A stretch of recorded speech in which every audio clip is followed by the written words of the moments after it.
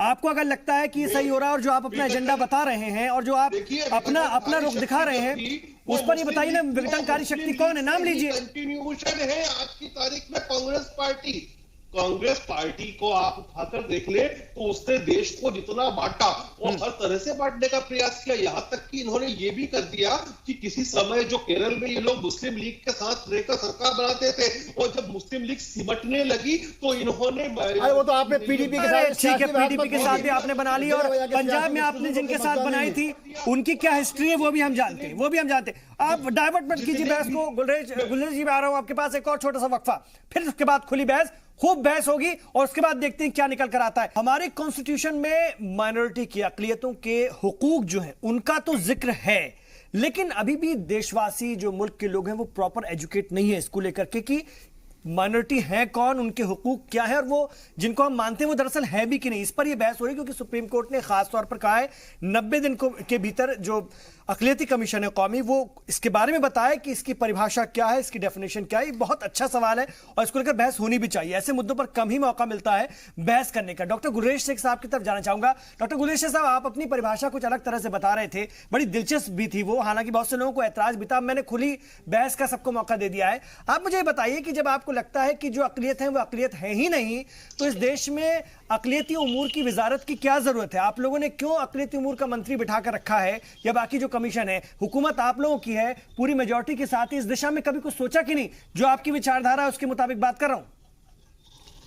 देखिए, मैं विचारधारा की बात कर रहा हूं यदि आपसे, तो फिर विचारधारा वो है जो मोहन भागवत जी ने कुछ समय पूर्व कहा था और कई बार कह चुके हैं कि भारत में रहने वाला हर एक व्यक्ति हिंदू है। और हिंदू क्यों है? वो धार्मिक रूप से हिंदू नहीं है, वो नस्ली रूप से हिंदू है, उसकी नस्ल हिंदू है। मैं एक बुनियादी प्रश्न करता हूं आपसे और सभी से कि जब अफ्रीका में रहने वाला निग्रो होता है, जब चाइना में रहने वाला मंगोलाइट होता है, तो क्या हम अल्पसंख्यक मंत्रालय क्यों बना रखा है आप लोगों ने? जब आपके ख्यालात इस तरह के हैं तो क्यों बना रखा है? हम बेनस्ल, हमारी नस्ल क्या है? नस्ल हिंदू नस्ल है, स्वाभाविक रूप से हिंदू नस्ल है, मान्यताएं अलग है, पंथ अलग है। कहां से मुझे समझ में ये नहीं आ रहा साहब, हम यहाँ बात कर रहे हैं, सर्वोच्च न्यायालय ने ये कहा, अगर उनको उर्दू में बता दूं, हिंदी में बता, सर्वोच्च न्यायालय जिसको उर्दू में अदालत उस्मा कहते, सुप्रीम कोर्ट ने कहा कि माइनॉरिटी कमीशन जिसमें चेयरमैन खुद इनके बनाए हुए गयूर साहब है, वो ये बताए हिंदुस्तान में अक़लियत अर्थात माइनॉरिटी कौन है।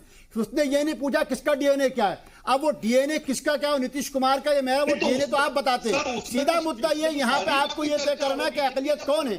आया कश्मीरी पंडितों के नाम पे जो आपने हिंदुस्तान भर में सियासत करी, आप मुझको ये बताइए, 5 साल आपकी हुकूमत को हो गए, आप कश्मीरी पंडितों के किसी एक नुमाइंदे को राज्यसभा तक नहीं भेज पाए। आप उनको टिकट देकर चुनाव लड़वा के कश्मीर की असेंबली में नहीं पहुंचा पाए। आपने उनके लिए क्या करा? किसी कमीशन का चेयरमैन बना दिया, किसी कश्मीरी पंडित को किसी आपने जो है किसी सोसाइटी में बिठा दिया, कुछ नहीं करा। ये इमरान साहब कोरी इनकी सियासत है। और ये जिस मध्य प्रदेश से आते हैं, वो मध्य प्रदेश तो हिंदुस्तान के लिए एक बहुत बड़ी मिसाल है। आपको याद होना चाहिए, एक वक्त ऐसा आया जब मध्य प्रदेश के अंदर उनको भी कोई एक मुसलमान नहीं जीता, तब लगातार उस वक्त के जो मुख्यमंत्री थे अर्थात वजीर आला थे दिग्विजय सिंह, आप उनको तुष्टीकरण की बात कहिए, वो लगातार करते थे कि 6-6 महीने के लिए जो है किसी एक मुस्लिम नुमाइंदे को वहां रुपए बनाते थे, और जैसे चुनाव का वक्त होने वाला होता था इस तरीके से मध्य प्रदेश के अंदर मुसलमानों को नुमाइंदगी देते।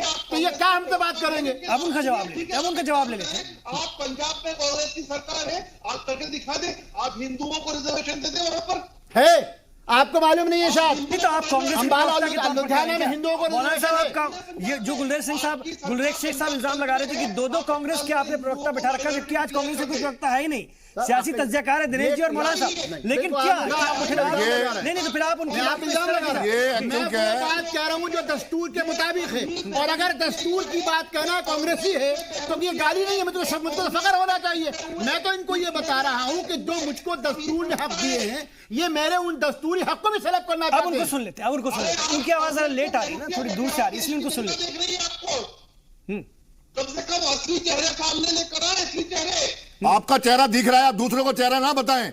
अगर कोई हिंदुस्तान की हिंदू बात कर रहा है तो आप उसको क्या नकली चेहरा बताएंगे? आप उसको कांग्रेस का चेहरा बताएंगे?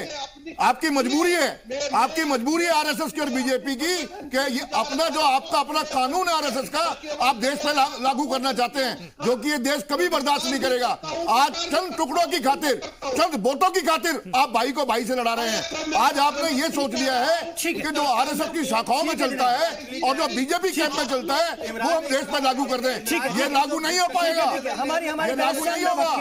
देश की भोली वाली जनता आपके राजीव जी आपके पास आ रही है। ठीक है दिनेश जी। राजीव जी मौलाना साहब से बात हो रही थी, उन्होंने बहुत अच्छी बात बताई। गुलरेज जी आऊंगा आपके पास। जहां पे अगर माइनॉरिटी है, अगर हिंदू माइनॉरिटी में है, जिस 8 स्टेट में है, तो उसको अगर माइनॉरिटी का संज्ञा मिलता है, उसको अगर वहां का बेनिफिट मिलता है, उसको अगर डिप्राइव किया जा रहा है तो क्यों नहीं किया जाए? मौलाना साहब खुद एक्सेप्ट कर रहे हैं, इस बात को बता रहे हैं, इस बात को। लेकिन सर सुनिए ना राजीव जी, ये जो अर्जी है और ये जो सवाल है सुप्रीम कोर्ट की तरफ से, ये इसको डिस्क्राइब करना इस देश में रियासती लेवल पर मुमकिन है क्या? ये भी मुझे बताइए, प्रैक्टिकल है कि नहीं, ये भी तो समझने की जरूरत है ना। एक्चुअली प्रैक्टिकल क्या है जी, और जो तरीका मैंने फिर आपको बताया कि कोई जहां पर SC ST होता है वो वहां पर जाकर बदल जाता है, तो ये हालात तो फिर बाकी एक्चुअली हमें क्या है कि सर स्टेट वाइज एक्चुअली हमें जो देखना है कास्ट क्या है। एक कास्ट अगर सपोज दिल्ली में उसको राइट मिल रहा है, राजस्थान में नहीं मिल रहा है, बिहार में नहीं मिल रहा है, तो ये स्टेट वाइज की बात हो रही है। स्टेट वाइज में अगर हिंदू की संख्या जहां भी माइनॉरिटी में आती है तो वहां पे राइट मिलना चाहिए। मौलाना साहब भी इस बात को एक्सेप्ट तो फिर मुसलमानों के साथ भी यही होगा, मिलना चाहिए।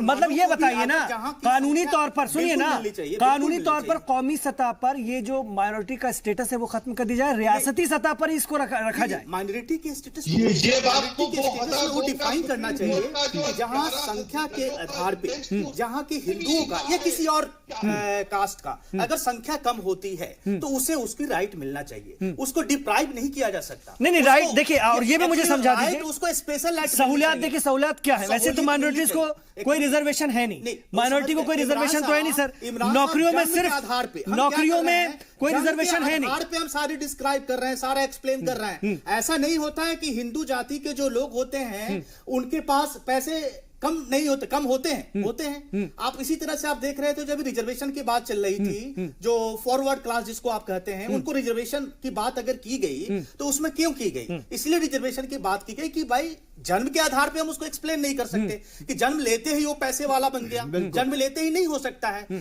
तो धर्म या जाति या जन्म के आधार पे हम इस तरह का एक्सप्लेन ना करें, जो मैं समझता हूं मौलाना साहब। और इसको अगर अभी का जो PIL की बात अगर हम कर रहे हैं, इसी के PIL में जो हमने एक्सप्लेन किया है, PIL में जो हमने देखा है, उसमें उन्होंने यही कहा है कि इस स्टेट में इस हिंदू का संख्या इतने % है, तो क्या इनको राइट मिलना चाहिए या नहीं मिलना चाहिए? वो जो डिप्राइव हो रहे हैं, वहां के जो राइट है उनको डिप्राइव किया जा रहा है, उनको क्या उस राइट का लेना उनको बनता है या नहीं बनता है? या उन्होंने जो कास्ट के हिसाब से जो जैन है, बुद्धिस्ट हैं, मुसलमान हैं या फिर सिख हैं, उन्होंने जन्म लेते ही उसको मौलाना साहब मुझे समझा दीजिए, अगर इस पर काम शुरू भी होता है सर, अगर इस पर काम शुरू भी होता है तो हिंदू तबका, ठीक है, हिंदू तबका आपको लगता है ये स्वीकार कर लेगा कि उन इलाकों में जहां पर वो अल्पसंख्यक है, माइनॉरिटी में है, वो वाकई माइनॉरिटी में है, वो अपने आप को, और जो सियासी पार्टियां इस बेस पर सियासत करती हैं वो ऐसा होने देंगी क्या?